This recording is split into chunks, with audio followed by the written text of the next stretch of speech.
Ubud, Indonesia. His taxi was parked nearby, but Wayan Yanjun was sitting on the sidewalk along the main street in Ubud on the resort island of Bali.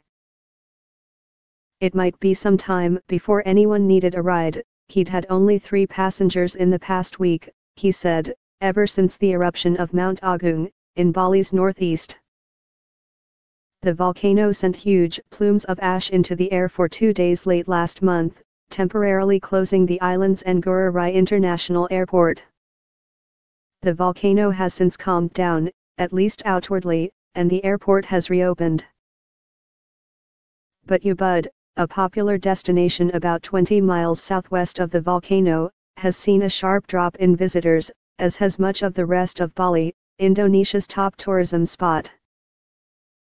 "Business is super bad at the moment," said Mr.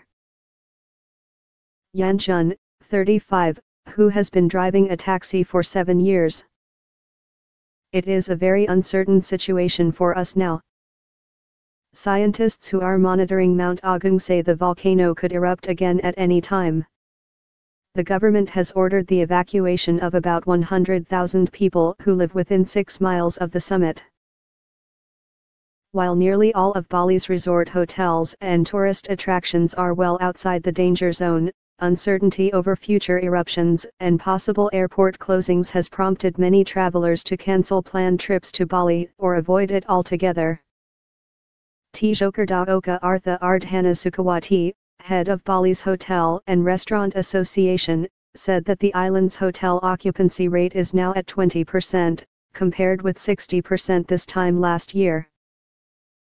Bali's normally crowded beaches had only a handful of visitors Thursday, and hotels were offering steep discounts to lure travelers back. That does not bode well for the tourism outlook as the island heads into what would normally be a busy holiday season. "Uncertainty is as much an enemy to the regional tourism industry as the actual eruptions," said Keith Loverd, a senior analyst at the Jakarta-based firm Concord Consulting. Also affected is the neighboring island of Lombok, an increasingly popular tourist destination. Its airport has also been forced to close at times because of volcanic ash in the air, which can damage an airplane's engine. Arif Yahya, Indonesia's Minister of Tourism, said last week that Bali would lose about $665 million through the end of November because of the volcanic activity, which started increasing noticeably in September. "Indonesia is unlikely to make its target of 15 million visitors this year," he said.